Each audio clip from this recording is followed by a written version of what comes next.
Hello everyone, welcome to genic J A study. और इस बार फिर एक जो है पिटारा आपके सामने खुला हुआ है। असिस्टेंट इंजीनियर के लिए वैकेंसी आई हुई है। स्टेट बैंक ऑफ इंडिया ने और यूनियन बैंक ऑफ इंडिया ने जो है वैकेंसी को रिलीज किया है। तो चलिए दोनों का नोटिफिकेशन हम लोग वन बाय वन डिस्कस करते हैं और इसमें देखते हैं क्या क्या इन्होंने चीजें दे रखी हैं। तो ये जो इमेज आप देख रहे हैं, ये जो यहाँ पर पीडीएफ आप देख रहे हैं, ये स्टेट बैंक ऑफ इंडिया का नोटिफिकेशन है और ये अपने एक्चुअल ओरिजिनल फॉर्म में है। अब इसकी क्लियरिटी, इसकी विजिबिलिटी को और क्लियर करने के लिए हम लोग इसको नाइट मोड में ले लेते हैं, जिससे जो है आपको विजन अच्छा दिखे, आपको चीजें जो यहाँ पर क्लियर है वो बहुत अच्छे से समझ में आए। देखिए अब ये अपने नाइट मोड में आ गया और अब हम इस पर जो है डिस्कस करते हैं जो है क्या क्या चीजें इन्होंने दे रखी हैं। पहली बात तो ये आपका जो एडवर्टीजमेंट है, ये स्टार्ट है आपका registration of application and online payment of fees from 13 अगस्त 2021 से 2 सितंबर 2021। 13 अगस्त 2021 से 2 सितंबर 2021 तक की ये डेट है इनकी, जिसमें आप ऑनलाइन अप्लाई कर सकते हैं। ऑनलाइन रजिस्ट्रेशन स्टार्ट है, पेमेंट वगैरह प्रोसेस, फॉर्म फिलअप करने का ड्यूरेशन उन्होंने दे रखा है कि भैया 13 अगस्त 2021 से आप फॉर्म भर सकते हो और 2 सितंबर 2021 तक ये वैलिड रहेगा। ठीक है। ऑनलाइन टेस्ट का टेंटेटिव डेट इन्होंने दे रखा है डियर 25 सितंबर। जी हाँ, 25 सितंबर इन्होंने ऑनलाइन टेस्ट का टेंटेटिव डेट दे रखा है 25 सितंबर। और जो इसका कॉल लेटर वगैरह है, एडमिट कार्ड वगैरह जो भी होगा, downloading call letter for online test जो टेंटेटिव है, उसका 13 सितंबर 2021 से जो है आपको ये अवेलेबल होने लगेगा। ठीक है, 25 सितंबर मतलब कि अभी ये अगस्त चल रहा है, बहुत ज्यादा समय नहीं है हमारे पास, मात्र बहुत ज्यादा हार्डली 2 मंथ्स भी ढंग से नहीं है। ठीक है, उससे भी कम है। और इसमें जो वैकेंसीज है मैं आपको बता दूं, इसमें लगभग 36 जो है इसमें वैकेंसीज हैं जो है ये। इस पे हम लोग देखिए ये वैकेंसी है जिसकी मैं बात कर रहा था। Assistant post number 1 assistant manager engineer civil, grade JMGS first. General की इसमें DL 17 पोस्ट है, ओबीसी की 9 पोस्ट है, शेड्यूल कास्ट की 5 पोस्ट है। ठीक है, ST की 2 पोस्ट है, EWS इकोनॉमिकल वीकर सेक्शंस की जो है 3 पोस्ट है। टोटल अगर हम लोग यहां पे अपन बात करें तो 36 पोस्ट है फॉर द सिविल इंजीनियरिंग। जी हाँ, सिविल इंजीनियरिंग के लिए यहां पर टोटल 36 पोस्ट है। और इलेक्ट्रिकल के लिए भी इसमें वैकेंसी आई हुई है नंबर 2 पर, assistant manager engineer electrical branch के लिए JMGS फर्स्ट। इसमें टोटल जनरल के लिए 6 वैकेंसी है, ओबीसी के लिए 2 वैकेंसी है, SC के लिए 1 और EWS के लिए भी 1 वैकेंसी। अगर टोटल बात किया जाए तो इलेक्ट्रिकल की भी 10 वैकेंसी है, मतलब ठीक ठाक वैकेंसी है। ठीक है, तो दोनों के लिए आपको अपॉर्चुनिटी है। अगर आप सिविल इंजीनियरिंग से हैं तब भी, और जो है इलेक्ट्रिकल इंजीनियरिंग से हैं तब भी आपके लिए एक अवसर है जो है। और इसमें इन्होंने एजुकेशनल क्वालिफिकेशन बीटेक मांगा है, एटलीस्ट आप ग्रेजुएट होने चाहिए इंजीनियरिंग में with the relevant branch as like civil और इलेक्ट्रिकल ना। ठीक है, जो भी बैंक्स के जो भी नॉर्म्स होंगे, जो भी पर्क्स वगैरह होंगे, जो उनके बाइलॉज में होंगे, जो गवर्न होंगे उनके अंडर के अकॉर्डिंग, उसी के हिसाब से फैसिलिटीज में मिलेगी जो है।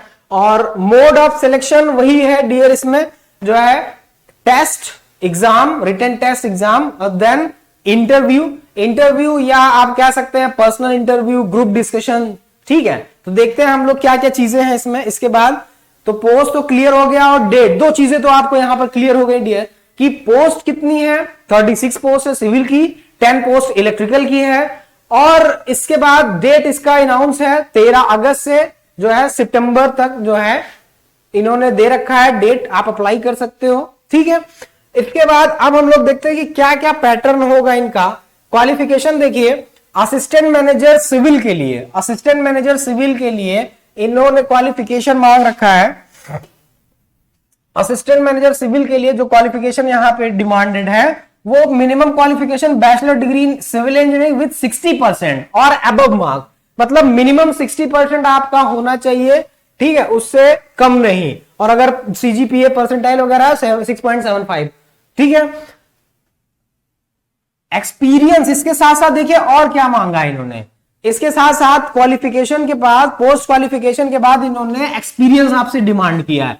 एक्सपीरियंस अगर आप बीटेक होल्डर हैं तो मिनिमम आपको 2 ईयर ऑफ वर्किंग एक्सपीरियंस होना चाहिए in case of bachelor degree.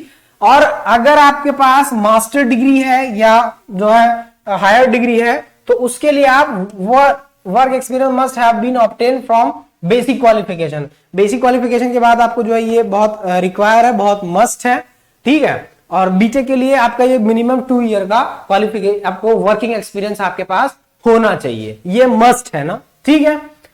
और वो भी जो वर्किंग एक्सपीरियंस है वो आपका मल्टी स्टोरी बिल्डिंग्स, ठीक है, उसके केस में होना चाहिए, उससे रिलेटेड कंस्ट्रक्शन फील्ड में, मतलब वर्किंग एक्सपीरियंस ना, वो काउंट होगा आपका, ठीक है। सेम हियर आपका इलेक्ट्रिकल के लिए है डियर। इलेक्ट्रिकल के लिए भी बात करें तो असिस्टेंट मैनेजर इंजीनियर इलेक्ट्रिकल के लिए जो इसमें क्वालिफिकेशन है, इसमें भी मिनिमम 60% आपका ग्रेजुएट, इंजीनियरिंग से ग्रेजुएट होने चाहिए with the relevant branch electrical में। और इसमें भी एक्सपीरियंस इन्होंने 2 साल का आपसे मांगा है, जो है 2 साल का एक्सपीरियंस आपके पास होना चाहिए इन द इंस्टॉलेशन की फील्ड में, हैंडलिंग में, मेंटेनेंस में, ठीक है, जनरेटर्स, एनर्जी, ठीक है, एयर कंडीशनिंग इक्विपमेंट्स एक्सेट्रा, मतलब आपके रिलेवेंट फील्ड में एक्सपीरियंस भी आपका वर्किंग होना चाहिए, मिनिमम 2 साल का, 2 साल का। उसके बाद आगे देखते हैं क्या है। और इसके बाद यहां पर जो मोड ऑफ एग्जामिनेशन है, जो candidate should choose the name of the centre where she is desired. Okay dear, selection process देखिए, थोड़ा सा तबीयत ठीक नहीं है मेरी, इसलिए थोड़ा सा प्रॉब्लम हो रही है बोलने में। सिलेक्शन प्रोसेस की बात करें अगर डियर हम, तो सिलेक्शन प्रोसेस में ऑनलाइन रिटन टेस्ट आपसे जो है कराए जाएंगे, जो 25 सितंबर को इन्होंने टेंटेटिव डेट दे रखा है। और एग्जाम सेंटर भी इन्होंने देखिए दे रखा है, ठीक है, बहुत जगह हो सकता है, कुरनूल, विजयवाड़ा, विशाखापट्टनम, गुवाहाटी, सिलचर, मुजफ्फरपुर, पटना, दिल्ली, फरीदाबाद, गाजियाबाद, ग्रेटर नोएडा, बहुत सारी जगह पर ये आपका ये जो है कानपुर, इलाहाबाद, प्रयागराज भी आपका सेंटर है डियर, लखनऊ, मेरठ, वाराणसी, देहरादून, यहां सब भी आपको सेंटर मिलेंगे। जो भी आपको सेंटर चाहिए वो आप चूज कर लीजिएगा, ओके, जहां भी आपके लिए रिक्वायरमेंट आपको बेस्ट लगे। और अगर एग्जाम की बात करें डियर, तो एग्जाम में देखिए यहां पर जो कि मोस्ट ऑफ द ज्यादातर बैंक में जो ट्रेडिशन चला आ रहा है, बैंक में जो एग्जाम्स होते हैं अक्सर उसमें एप्टीट्यूड, रीजनिंग और इंग्लिश लैंग्वेज वगैरह अक्सर पूछा जाता है। तो सेम चीजें यहां भी है डियर, जो है यहां पे जनरल एप्टीट्यूड में आपसे पूछा जाएगा टेस्ट ऑफ रीजनिंग, रीजनिंग के नंबर ऑफ क्वेश्चन 50 होंगे और मार्क्स भी 50 के होंगे, यानी हर एक क्वेश्चन 1 मार्क्स का होगा। क्वांटिटेटिव एप्टीट्यूड भी आपसे पूछा जा रहा है, जिसमें 35 क्वेश्चन आपको दिए जाएंगे और वो भी 35 मार्क्स का ही होगा, यानी हर एक क्वेश्चन 1 नंबर का होगा। इंग्लिश लैंग्वेज भी आपका 35 नंबर ऑफ क्वेश्चंस होंगे और उसमें मार्क्स 35 होंगे डियर। आपका रिलेवेंट ब्रांच का, रिलेवेंट इंजीनियरिंग टेक्निकल का जो होगा, सिविल और इलेक्ट्रिकल, उसके टोटल नंबर ऑफ क्वेश्चन 50 होंगे डियर और मार्क्स 100 होंगे, यानी हर एक क्वेश्चन 2 मार्क्स का होगा dear, okay. Qualifying in nature and marks thereon will not be reckoned for arriving at the merit, okay? तो ये आपके टोटल अगर बात की जाए इस तरह से 50, 50, 100 और 170 क्वेश्चन टोटल हो रहा है। और टोटल मार्क्स कितने हो रहे हैं आपके, जो है 35, 70, 70 प्लस 50, 70 और 50 आपका 120, 120 प्लस 100, 220, मतलब टोटल आपका 220 मार्क्स का पेपर है और नंबर ऑफ क्वेश्चंस आपको अटेम्प्ट करने हैं डियर, जो है 170, ठीक है। और जो टाइम ड्यूरेशन ये डियर आपको दे रहे हैं, चलिए टाइम ड्यूरेशन पे बात कर लेते हैं हम लोग। 90 मिनट का टाइम ड्यूरेशन हमें मिल रहा है यहां पर नॉन-टेक पोर्शन को कवर करने के लिए, ठीक है। और 45 मिनट का टाइम ड्यूरेशन ये दे रहे हैं हमें अपने रिलेटेड ब्रांच से रिलेटेड क्वेश्चन को सॉल्व करने के लिए 45 मिनट्स, मतलब टाइम बहुत ही लिमिटेड है, यानी बहुत स्पीड से हम लोगों को इसमें वर्क करना होगा। अब ये बात आती है कि भाई क्या कोई नेगेटिव मार्किंग है, जो है क्या कोई नेगेटिव मार्किंग है, जो है, तो बिल्कुल नेगेटिव मार्किंग 1/4 की होती है। देखिए जो है 1/4 की नेगेटिव मार्किंग भी होती है। और यहां पर जो आपका वेटेज रहेगा, जो आपके एग्जाम्स में डियर, वो वेटेज आपका रिटन टेस्ट का जो आपका यहाँ पे है उसका वेटेज 70% रहेगा आपके सिलेक्शन में, और इंटरव्यू का वेटेज 30% रहेगा डियर। तो इसके बाद इन्होंने इंटरव्यू भी शेड्यूल किया है जो है, ठीक है, इंटरव्यू भी ये देखिए यहां पर, if number of applicants is less bank reserves the right to consider selection of the candidates through short listing and interview instead of online written test and जो है इंटरव्यू। इंटरव्यू क्या होगा, adequate number of candidate decided by the bank, ये bank decide करेगा कि भाई कितने लोगों को इंटरव्यू के लिए कॉल करना है। Call for interview based on performance in online written test will carry 25 marks decided by the banks। ये आपका केवल 25 मार्क्स का होगा डियर, जो इंटरव्यू है आपका। अब ये बैंक डिसाइड करेगा। जनरली एक सीट पर 3 लोगों को जनरली बुलाया जाता है, मैं बता दूं आपको, ठीक है। तो ये चीजें हैं, और जो भी पर्क्स हैं, जो भी सैलरी है ना, ये आपका ग्रेड के अकॉर्डिंग है। ग्रेड में जो बेसिक पे वगैरह होता है उसके हिसाब से जो भी आपको मिलना है वो मिलेगा, और एक अच्छा खासा इसका ग्रेड होता है, क्योंकि आप असिस्टेंट मैनेजर के पोस्ट पर जा रहे हैं इंजीनियरिंग सिविल से जो है, तो इसका अच्छी खासी सैलरी होती है। और इवन यहाँ आपको मेडिकल फैसिलिटी, आपको जो है रहने की फैसिलिटी, ठीक है, बहुत सारी फैसिलिटीज देता है बैंक जो है, उसके सारे पर्क्स जो भी बेनिफिट्स हैं आपको मिलेंगे। ओके, तो बहुत बढ़िया अपॉर्चुनिटी है आपके लिए, और आप इसको अच्छे से प्रिपेयर कर सकते हैं। रिम्यूनरेशन स्केल वगैरह देखिए यहाँ, scale of pay 3600 1490/7 the official will be eligible of DA, देखिए dearness allowance, HRA house rent allowance, ठीक है, CCA, PF, provident fund, contributory pension वगैरह, मतलब जो भी बैंक से प्रोसीजर है वो सारी चीजें आपको अवेलेबल कराई जाती हैं, जो भी फैसिलिटीज बैंक देता है, ठीक है। तो एक अच्छा खासा आपको यहाँ पर जो है, कोई भी आपको डियर वो नहीं भेजना है, हार्ड कॉपी नहीं भेजनी है बैंक को, ठीक है, ये सारी चीजें आप देख सकते हैं। और ना ही आपको ये कॉल लेटर आपको बाय पोस्ट भेजेंगे, ये सारी चीजें आपको मेल के थ्रू या वेबसाइट के थ्रू आपको इंफॉर्मेशन मिलती रहेगी, ठीक है। और फीस की बात करें डियर, ठीक है, तो फीस आपका जो है नॉन रिफंडेबल है, मतलब ये वापस नहीं होगा किसी भी केस में, ठीक है। फीस आपका जो है 750 रुपीज है जो है, और फॉर जनरल ओबीसी, ठीक है, और निल फॉर एससी एसटी और पीडब्ल्यूडी कैंडिडेट्स के लिए, ठीक है। अगर आप एससी एसटी पीडब्ल्यूडी कैंडिडेट्स में आ रहे हैं तो आपके लिए फीस निल है, और अदरवाइज जनरल ओबीसी के लिए जो है जो फीस का रेंज है दैट इज 750, ओके ना, ठीक है। अब इसके बाद जो भी मतलब है एक्स्ट्रा एड जो लगता है आपका फॉर्म भरने में, वो सब तो लगेगा ही, ठीक है। ये सारी चीजें थी, और आपके जैसा कि जो सारे प्रोविजन होते हैं डियर, कि भाई एक photograph, email ID, mobile number, ID, ठीक है, वो सारी चीजें आपके पास प्रॉपर वे में होनी चाहिए। तो ये एक समरी मैंने आपको रिप्रेजेंट किया स्टेट बैंक ऑफ इंडिया का, बहुत बढ़िया है। अगर आप इसमें एक बार सेलेक्ट हो गए ना तो समझ लीजिए मौज है, मौज। तो मौज करना है तो अभी, लेकिन हार्डवर्क करना पड़ेगा, ठीक है। तो बहुत बढ़िया अपॉर्चुनिटी है। अब हम लोग आगे बढ़ते हैं और नेक्स्ट हम लोग डिस्कस करते हैं जो वैकेंसी है यूनियन बैंक ऑफ इंडिया की, ओके ना। यूनियन बैंक ऑफ इंडिया की जो वैकेंसी है उस पर हम लोग डिस्कस कर लेते हैं, ठीक है। तो यूनियन बैंक ऑफ इंडिया पे जो वैकेंसी है उस पर हम लोग चलिए आ जाते हैं। ये आ गए हम लोग यूनियन बैंक ऑफ इंडिया पे, ये भी इन्होंने भी वैकेंसी रिलीज की है, ठीक है। तो ये आपका स्टेट बैंक का आ गया। हम लोग बात करते हैं यूनियन बैंक ऑफ इंडिया पे, इसका भी जो है नोटिफिकेशन रिलीज हो चुका है, इन्होंने भी दे रखा है। तो इसको भी मैं नाइट मोड में ले लेता हूं जिससे आपको क्लियर दिखेगा ये, ठीक है। आई थिंक मेरे ख्याल से क्लियर दिख रहा होगा आप। तो इसमें डियर क्या है कि आपको पता ही है union bank of India, Andhra bank, corporation bank मर्ज हो गए हैं, ठीक है। और इन्होंने भी अपना नोटिस निकाल दिया है, union bank of India recruitment notification 2021।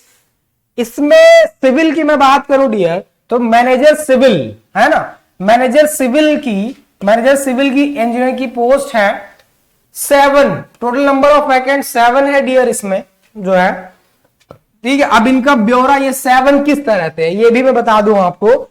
ये 7 पोस्ट इस तरह से है जिसमें कि आपका ये एससी का 1 पोस्ट है, एसटी के लिए 1 पोस्ट है, ओबीसी के लिए 1 पोस्ट है, इकोनॉमिकली वीकर सेक्शन के लिए 1 पोस्ट है, और जनरल के लिए 3 पोस्ट है। इसी तरह से टोटल नंबर ऑफ वैकेंट यहां पर 7 आपका आ रहा है डियर जो है, ठीक है। इस तरह का जो है आपका ये स्टार्ट है। और स्टार्टिंग की बात करें कि मतलब कहां कब से ये स्टार्ट हो रहा है भाई, तो स्टार्ट डेट में बता दूं आपको कि ये 12 अगस्त से ये भी स्टार्ट है। वो 13 से स्टार्ट है, ये 12 अगस्त से स्टार्ट है ना। और स्टार्ट डेट और लास्ट डेट इसकी है डियर 3 सितंबर उसमें स्टेट बैंक में 2 सितंबर था, इसमें 3 सितंबर है, ठीक है, एक दिन का डिफरेंस है। और applicants are advised to apply only after carefully reading, जो भी है आपका केयरफुली रीड तो करना ही करना है हम लोगों को भाई, कोई दिक्कत नहीं। एलिजिबिलिटी क्राइटेरिया वही है आपका, जो एप्लीकेशन कैन बी मेड।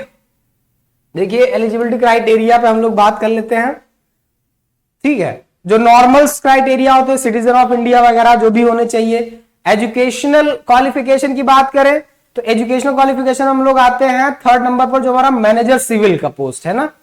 ये देखिए मैनेजर रिस्क का है ये, अब आ गया हम लोग सिविल पर, ये आ गया सिविल इंजीनियरिंग, ठीक है। इसमें आपकी एज में लिमिट बता दे रहा हूं 25 साल से 35 साल, मिनिमम एज 25 ईयर है, ठीक है। इससे कम की एज में नहीं भर सकते आप।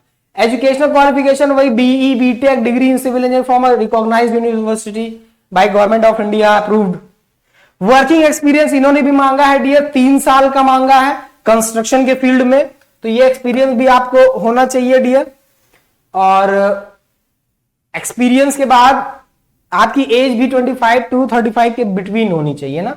ये अदर पोस्ट क्या है, अदर पोस्ट से फिलहाल कोई बहुत आर्किटेक्ट की बात करें, आर्किटेक्ट की भी पोस्ट चाहिए। आपको बता दे डियर, आर्किटेक्ट में इन्होंने बैचलर डिग्री इन आर्किटेक्ट मांगा है आपसे, ठीक है, सिविल नहीं मांगा है, ध्यान दीजिए। Bachelor degree in architect from a recognised university, bachelor degree in architect से मांगा है इन्होंने। ये भी मिनिमम 60% मार्क्स, उसमें भी 60% मिनिमम, इसमें भी। एज वही है 25 से 35 साल के बीच में। 3 इयर्स एक्सपीरियंस इन्होंने इसमें भी मांगा है विद द रिलेवेंट फील्ड, संबंधित क्षेत्र में जो है। और इसके बाद ये तो चलिए वैकेंसीज का ब्यौरा हो गया आपके पास, ठीक है। और आगे हम लोग बात करते हैं जो एज रिलैक्सेशन है, ये तो चलिए हो गया एज रिलैक्सेशन, जो भी 5 साल 10 साल जो भी जैसा मिलता है जिसको जिस हिसाब से जो बॉय नॉर्म्स में है वो सारी चीजें।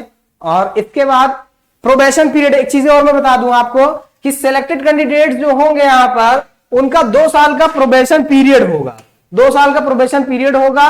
Active service from on the date of his her joining the bank, ठीक है। Service indemnity bond, indemnity bond, आपसे बॉन्ड भी फिलअप कराया जाएगा 2.5 लाख का। 3 साल के पहले अगर आप छोड़ते हैं तब आपको 2.5 लाख का बॉन्ड भी भरना पड़ेगा। बॉन्ड 2.5 लाख का आपको पेनाल्टी जो है जमा करना पड़ेगा, सबमिट करना पड़ेगा, ठीक है।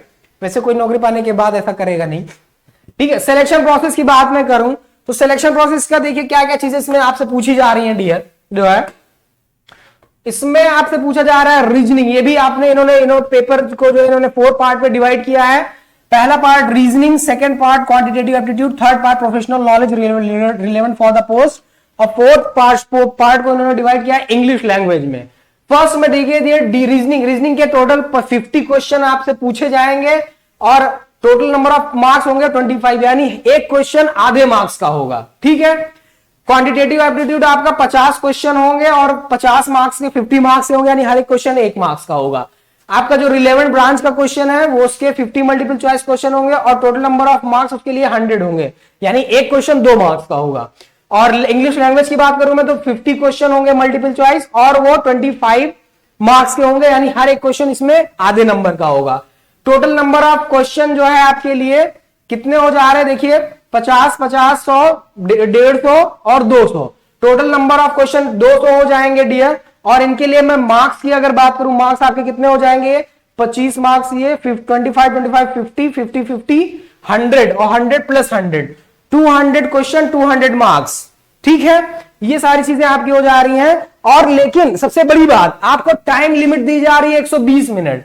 120 मिनट यानी कि 2 घंटे में आपको 200 क्वेश्चन करना है, मतलब 2 घंटे बोले तो 120 मिनट। 120 मिनट में आपको 200 क्वेश्चन करना, मतलब आप समझ सकते हैं कि कितनी स्पीड से आपको क्वेश्चन करना होगा। और उस पर भी एक चीज मैं और आपको इसमें बता दूं कि इसमें नेगेटिव मार्किंग भी है 1/4 की, 1/4 की नेगेटिव मार्किंग भी है इसमें डियर। अगर आपसे कोई क्वेश्चन रॉन्ग होता है तो 1/4 का ये नेगेटिव मार्किंग आपके ऊपर अप्लाई किया जाएगा। अगर आप क्वेश्चन अटेम्प्ट नहीं करते हो तो कोई नेगेटिव मार्किंग नहीं अप्लाई की जाएगी उस पर, ठीक है, उस क्वेश्चन पर। तो ये चीजें थी डियर। आपका केवल इंग्लिश लैंग्वेज को छोड़ दिया जाए तो बाकी जो भी सब्जेक्ट्स हैं वो बोथ बिलिंगुअली होंगे, मतलब हिंदी और इंग्लिश दोनों फॉर्मेट में अवेलेबल होंगे आपको, जिसमें भी आप सॉल्व करना चाहें। पेनाल्टी वही जो मैंने बताया। इसके बाद आपका 25 नंबर का पर्सनल इंटरव्यू भी होगा इसमें डियर, सॉरी 50 मार्क्स का।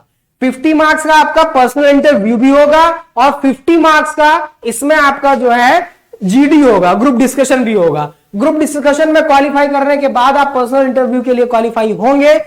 25 नंबर का होगा डियर, जिसमें 50 मार्क्स का होगा, जिसमें एटलीस्ट 25 नंबर पर क्वालिफाई करना बहुत जरूरी होगा। रिजर्व कैटेगरी के लिए जनरली 22.5 22.5 रेंज में जरूरी है, कंपलसरी है, ठीक है। और जितने भी डिसीजन है वो बैंक लेने के लिए स्वतंत्र है। नंबर ऑफ वैकेंट बैंक बढ़ा भी सकता है, घटा भी सकता है। तो ये मत सोच के चलिए कि यार नंबर ऑफ वैकेंट इतना कम है, फिर ये है वो है। आप करिए, ट्राई करिए, ट्राई करने में क्या जाता है, ठीक है। और इतना बढ़िया मौका है, अगर आप बैंक में as a assistant manager post होते हैं तो ये आपको बहुत अच्छी फैसिलिटी देता है। Medical facility, house rent facility देता है, बहुत सारे पर्क्स मिलते हैं, बहुत सारी फैसिलिटीज मिलती हैं। तो एक बढ़िया अपॉर्चुनिटीज आपके लिए है डियर। इसके बाद यहां पर एग्जामिनेशन सेंटर की मैं बात करूं तो ये भी आपको एग्जामिनेशन सेंटर अवेलेबल करा रहे हैं। दिल्ली, एनसीआर, चंडीगढ़, लखनऊ, कोलकाता, पटना, भुवनेश्वर, मुंबई, भोपाल, चेन्नई, बेंगलुरु, हैदराबाद, नवी मुंबई, ग्रेटर मुंबई, थाने, अहमदाबाद, ये सारे एग्जामिनेशन सेंटर हैं। जो भी आपको सुटेबल लगे आप चूज कर सकते हो। Okay dear. इसके बाद वही बात ये कह रहे हैं कि however the bank reserve its rights to decide the examination center and dates ना, मतलब बैंक अपने पास राइट रखता है, रिजर्व रखता है, वो जरूरत पड़ने पर अपने हिसाब से चेंजेस अप्लाई कर सकता है, ठीक है। ये सारी चीजें मेरे ख्याल से आई थिंक क्लियर होंगी आपको। अब हम लोग यही सारी इंफॉर्मेशन थी और इसके फॉर्म्स भी आपको बता दिए। फॉर्म फिलअप करने का प्रोसीजर वैसे ही है जैसे लगभग ऑनलाइन फॉर्म के होते हैं। एक प्रॉपर फोटो, साइन जो है और आपके ये आईडी प्रूफ वगैरह जो भी चीजें वो सारी चीजें आपके पास proper email ID, mobile number वगैरह होने चाहिए, ठीक है। इस पे भी हम लोग फॉर्म, इसका फीस के बारे में हम लोग बात कर लेते हैं, ठीक है। फीस का क्या है जो है इसका बात कर लेते हैं हम लोग, जो है क्या है ये, ठीक है। तो उसके बाद देखिए फीस का इन्होंने क्या रखा है, फीस पे भी हम लोग डिस्कस कर लेते हैं। जो है क्या दे रखा है इन्होंने फीस, ये देखिए प्रोसेस क्या है फॉर्म फिलअप करने का। How to apply, application registration आपको करना है, फिर पेमेंट ऑफ फीस करना है, फिर जो भी डॉक्यूमेंट्स वगैरह अपलोड करने हैं, ठीक है। फीस की अगर मैं बात करूं डियर तो इसकी फीस जो है इन्होंने ₹850 रखा है और रिजर्व कैटेगरीज के लिए वो निल है, ओके। बैंक ट्रांजैक्शन वगैरह, मोड ऑफ पेमेंट आप अपने क्रेडिट कार्ड, डेबिट कार्ड वगैरह से कर सकते हो, ठीक है, कोई दिक्कत की बात नहीं उसमें, प्रॉब्लम, मोड ऑफ पेमेंट। तो ये सारी फैसिलिटीज थी डियर जो इसमें आपको मिलने वाली हैं। और अगर अपनी एक सीट पक्की करनी है तो शुरू हो जाइए और पूरे जोश के साथ लग जाइए, ठीक है, और अपनी एक सीट पक्की करके असिस्टेंट मैनेजर सिविल बन के आइए, ओके। तो इसी तरह से यूजफुल इंफॉर्मेशन, यूजफुल वीडियोस मैं रवि सर आपके लिए लेकर आता रहूंगा और मैं आपको इस तरह से नए नए वीडियोस के साथ और मोटिवेशन के साथ मिलता रहूंगा। मिलते हैं नेक्स्ट वीडियो में। Thank you everyone, thank you so much.